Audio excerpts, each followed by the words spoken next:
scholarships, random acts of kindness, and more. Thousands of Arizonans have already joined Desert Financial, located inside the Payson Mall. And thank you to Desert Financial for sponsoring this morning's Community Spotlight program. Good morning, this is Chris Higgins in the studio, and with me I have Sheriff Adam Shepard. Good morning, Adam. Good morning, Chris, and good morning, everybody out there listening. Hey, thank you so much for coming in this morning. Of course. Hopefully we can start having you come in on a somewhat consistent basis here, because it would be great to get updates, to get Sure. information from you on what's happening in the county, and yeah, it's good to know what is going on and getting it straight from the source. we love we really love doing that. And sometimes it's a little hard to catch me. You got to catch me as I'm going by, but It's nice that you're just right down the road from us. yes, So, when I'm here, that's absolutely right. when you're here, that's true. So before the program, we were talking, and one of the things I think that a lot of people are seeing right now, whether it's the Sheriff's Office, Payson Police Department, DPS, but there are a lot of drug busts. A lot of drug yes. busts, fentanyl, Yes. just out there, it seems like. What a scourge on society. Of course, our efforts, anybody that knows me or have heard me talk about things before, I'm always concerned about the amount of drugs in our community. Mhm. And the kind of effects that it has on folks. Our numbers still continue to be substantial and shocking. Mhm. And we have some preliminary numbers from last year.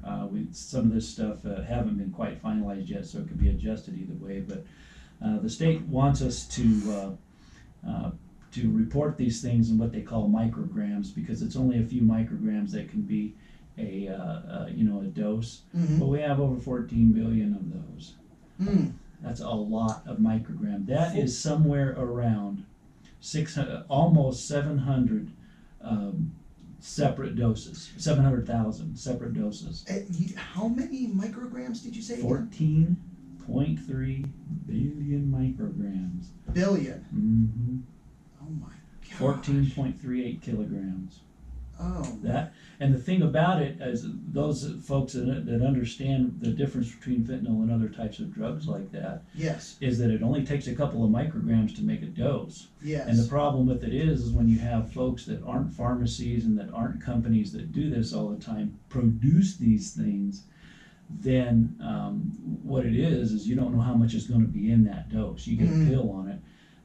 You got a pill and you don't know what's in there. How many micrograms? Yeah. That's how come folks, even folks that are experienced on the drug sometimes, can overdose on it with just one pill.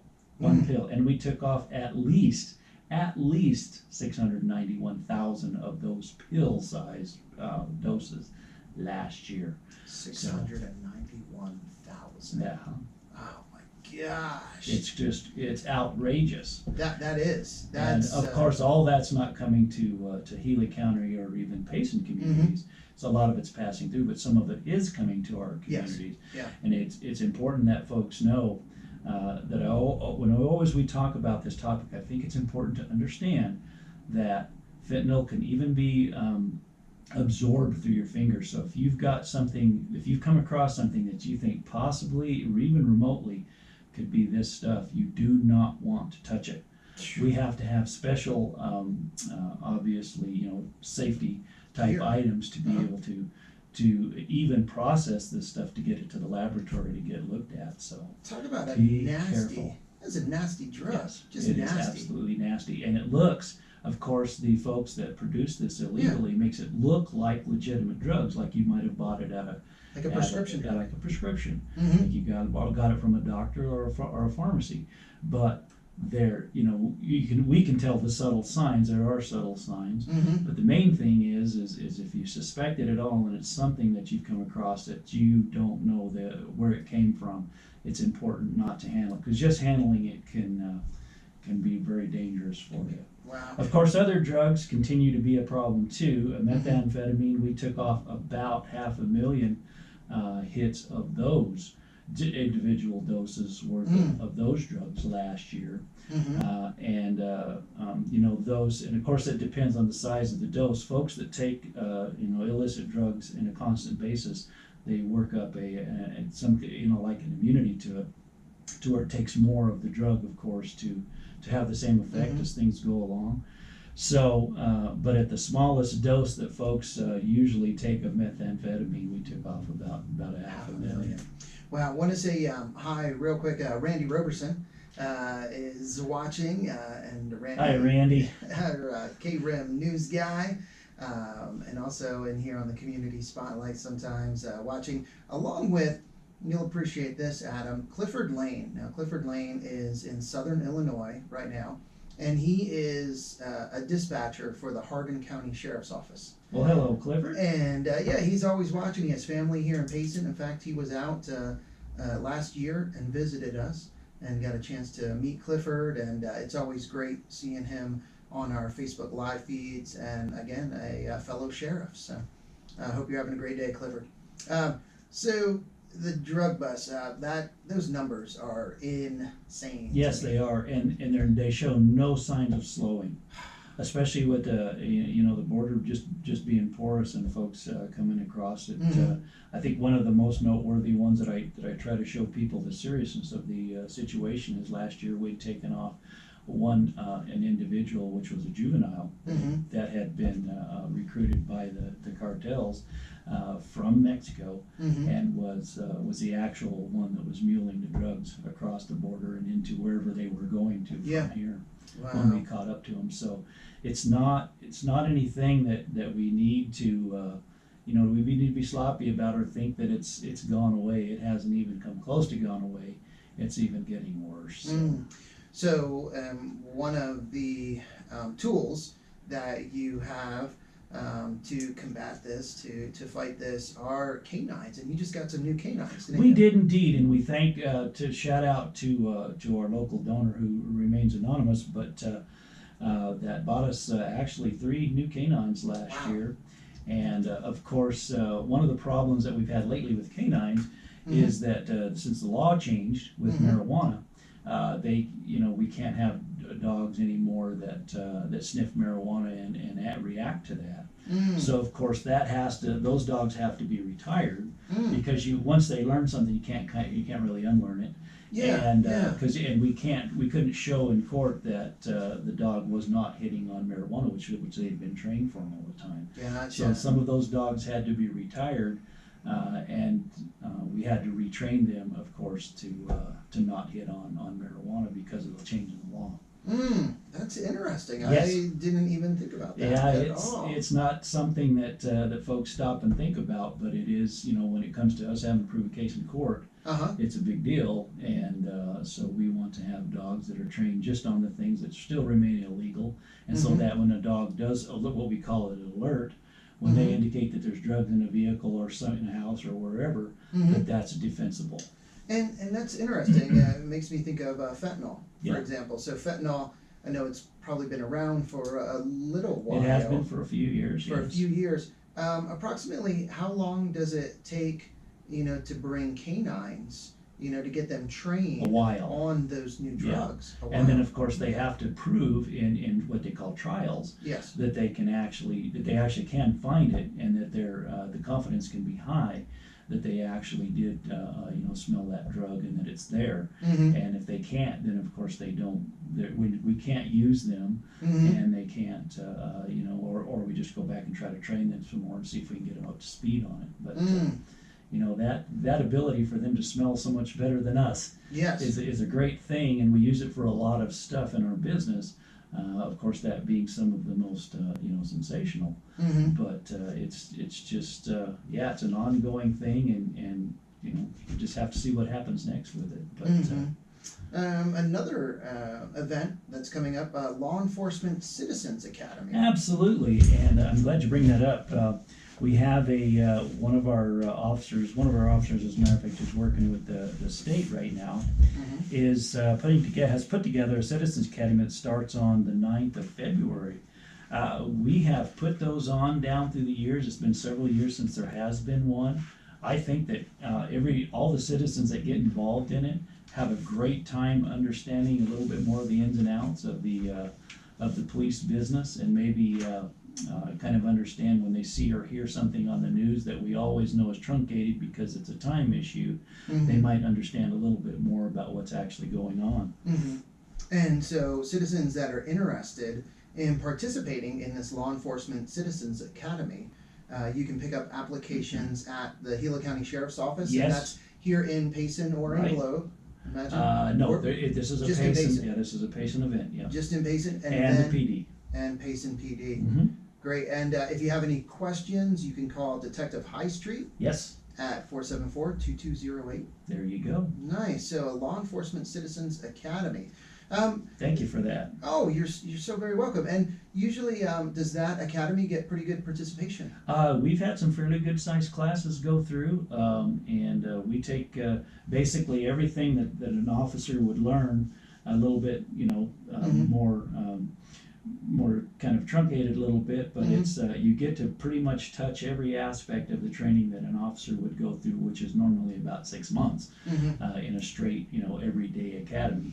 So, I think, like I said, people react really positively to it. We even have a range day and the whole shooting match, so, so to speak. Yeah. So out of curiosity, do you get some people that attend the academy because maybe they just want to see firsthand? And because I think this would be a great opportunity for those that are very interested and want to learn more, but also those that maybe have a little, I don't want to say negative, but just Sure. to where they Questions.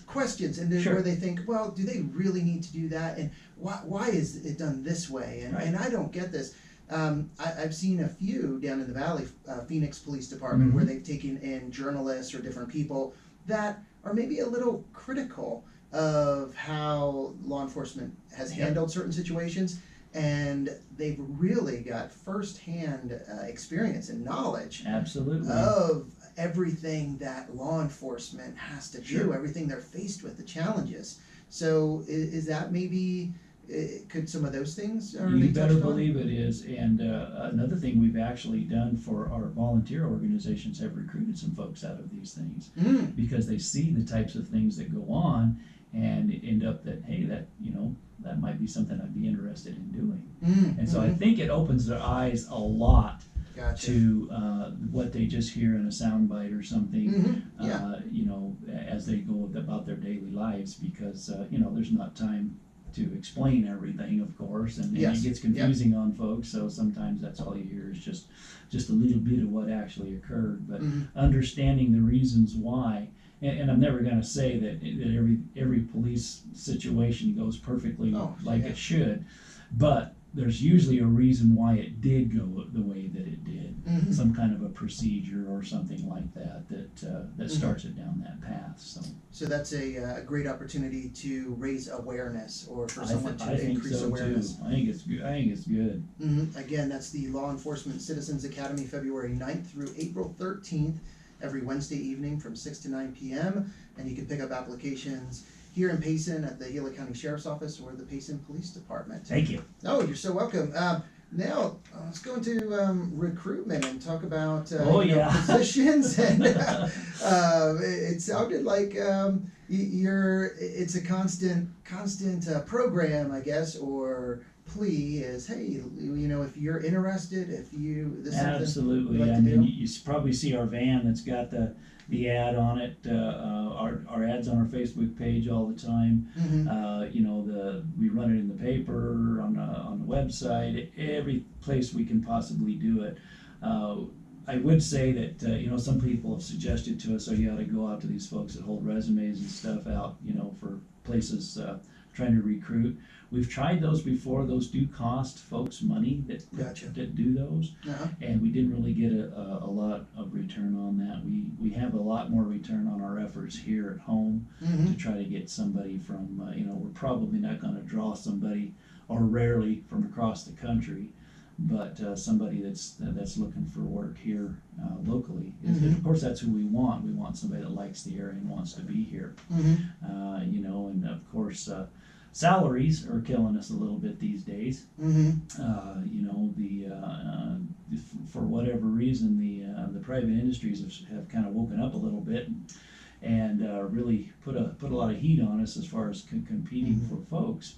But you know, there's still a lot to government service in that you get, you know, you have a pension, you have a lot of benefits Mhm. that they have benefits that are similar, but they're usually not as robust as the ones in either city or state county Mhm. government. So, you know, we're just we're hoping that eases up after a while, and then we actually get some employees back and have people getting dropping us an application. Mm-hmm. We have positions open everywhere in Mhm. our organization. So if you've ever thought of a career in this, it's the time to get into it. Mm-hmm. And I do want to mention too that we can take folks as young as 18. Once you're an adult, we have positions that you can fill. There you go. And the website that people would go to see available positions, Yes, that's the county. that's the county, Mhm. and is that, let me see, GilaCountyAZ.gov? That's the one. All And right there on that top header of that page is how do I? And then one of the answers to the how do I question is apply for a job. Once you start down that path and the links in the website, you can see not only where to go to, of course you can always pick up applications right in our offices, and then you can also see what's open and what the pay ranges are. Gotcha. Again, that website is GilaCountyAZ.gov, and I thought I had it on my phone because another great resource is the Gila County Sheriff's Office app. Yes. That's been around for a little bit, hasn't it? We've now? had it in there for a couple of years. It's still kind of going through maturation process, but Uh-huh. we have put some of our things, like for instance booking photos and things out of the jail on there, and then of course there's links to contacting the commanders at both ends of the county. And so, and then of course you have up our Facebook page, which is where our live information is being dumped to every day. Yeah. Yep, and this actually, the app right there, and you can Oh, you have call. the app up. I'm Yeah, sorry. you Yes, can we call- have the same picture on our app and our Facebook Yes, page. yeah. But you can call, see and say, notifications, Yep. mug shots, bulletins, surveys, recruiting on the app as well. Absolutely. And we haven't used every little piece of the app that we could because, of course, it takes a body and time to Mhm. keep up with that stuff. But and I did notice that today, thanks for folks pointing it out, that we haven't had the mug shots in a while, and we're looking into why. I guess there were some technical difficulties, but that is where we store all that stuff because it's things that people ask us for on a daily basis, and it's easy for us to just have it available to them rather than have to fulfill every single request. Mm-hmm. So there again, if you've considered or looking at employment with the county sheriff's office, you can visit the website GilaCountyAZ.gov and see what positions are available. Again, that Law Enforcement Citizens Academy for citizens wishing to learn more about not just the Gila County Sheriff's Office and Right. operations, but Payson Police Department involved with that, Department of Public Safety, DPS. So, and we have everybody, do a little bit of the training, yeah. depending on their expertises. Mm-hmm. Oh, so that's good. Again, I just want to thank you and all of your sheriffs, all the law enforcement in the community, the effort to keep drugs out of the community, off of our streets. It's a big thing for us. Oh my And goodness. because of the nexus of that to other crimes, right? Mhm, mhm. Having to support the habit or something like that, you've got other things that victimize people all the time. Mhm. And it's just, if we could eliminate that part tomorrow, a lot of our problems would go away, but it doesn't look like there's any end in sight there, so. No, and those numbers, 691,000 fentanyl pills, Yeah, over fentanyl 690 doses. Yeah. doses, Yeah. and nearly 500,000 Meth methamphetamine doses. That is just staggering. It is. Obviously those the larger of our seizures are headed for other markets, but they're other families, they're other Americans, they're other folks that mean things to us as well. I mean, if it's going to another large city, that's not it's not very good for us. And of course, a lot of it does get trimmed off and stays right here in Gila County. So it's an effort we will continue as long as we possibly can, because it's something that I still feel pretty passionate about. And one thing you mentioned also is with the pills. If you don't know, if you're not aware, I mean, just I would stay away from Right. anything. I mean, Yeah. if somebody gives you something, you just don't know, Right. what that is. So as far as I know, there's with the schools, the DARE program. Are there other, I guess, I know Facebook, social media is utilized just to let people know or increase awareness, especially with our young people, just Absolutely. There's all kinds of meth coalitions and things like that out there that are educational points for folks, and we, like community groups, we love to come out and explain, give them some information about what the current situation of the drug trade is, and just so they're aware. And I don't.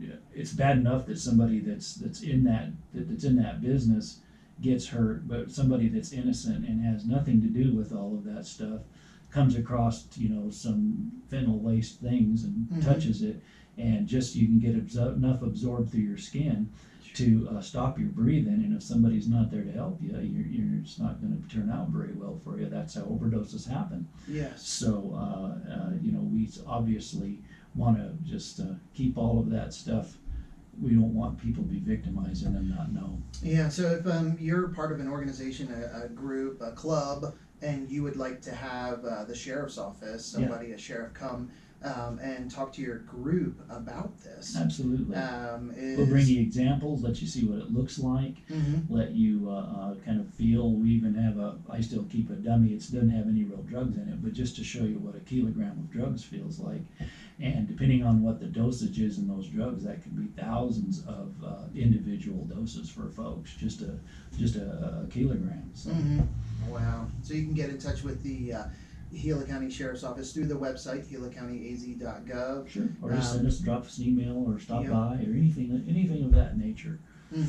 No, I think increasing awareness in the community is very important. It is. For people to know, and not so they can be scared or be living in fear, but just to have that awareness, informed. Yes, because if you don't know, you don't know. And of course, the antidote is now available through pharmacies. So if for some reason you think you are going to be around it, some suspicions or something, it doesn't even hurt to have those things on hand, because that's the only thing that'll give you some immediate relief from going into a situation that you can't reverse, is having that Narcan. And is that over the counter or something that you can get from any Folks of get it over the counter. Our officers carry it. We carry it for a lot of different reasons, not only for the citizens, for fellow officers that might inadvertently get in contact with it, or even our canines. Oh, wow. Our guys are trained in how to use it on our canines, because if they happen to have in contact with it, it has some real bad effects on them as well. Didn't even think about that. Yep. But when they're sniffing it out, and if they get too much exposure, or it contacts them. That's how bad it's gotten, is that we have to make the antidote available. Yes. So just in case you accidentally come in contact with it. Wow. And immediately, if you think you've come in contact with that stuff, 911 and get help there, because you might not have much time. Yeah, quick response is you need help critical. now. Yes. Wow. Well, Sheriff Adam Shepard, thank you so much for coming in this morning. Of course, it went quick. Hey, it did. 25 minutes just goes like that. We were pretty confident, though, that we would have enough information to share. I mean, there's so much happening. And again, I know I really and so many others appreciate all of your efforts, everything that you and your officers are doing in our community, not just with drugs and getting those drugs off the street, but keeping our community safe. Oh, So thank you. absolutely, and certainly everybody that's had to work, from the medical folks all the way down to first responders, really need the kudos, because this has been a really tough pandemic. We're into our second year of it now. Mhm. Almost, we'll be starting our third pretty soon. Mhm. And these folks have, every single one of these professions have had to be on the job. They couldn't sit at home. Yeah. So it's important to understand that folks are just getting ravaged with this thing, and it certainly hasn't helped our other efforts as crime control all that much. So Mhm. Yes. kudos for me goes out to everybody that's had to work during this pandemic, because the community depended on it. Mm-hmm. Well, thank you. And thank you to everyone listening today and watching on our KRIM page YouTube channel. And a big thank you to Desert Financial Credit Union again for sponsoring our Community Spotlight program. Well, let's get back to the music here with Mike and the Mechanics, Crosby, Stills, Nash & Young, some Alice Cooper, U2, Wallflowers. But first, look at our weather from the National Weather Service. Now the KRIM weather forecast for Payson and surrounding areas. I'm nowcast There we go. That was good. That was great information. That's just mind-blowing. That's right. The numbers. Yeah. Well, see you later, guys.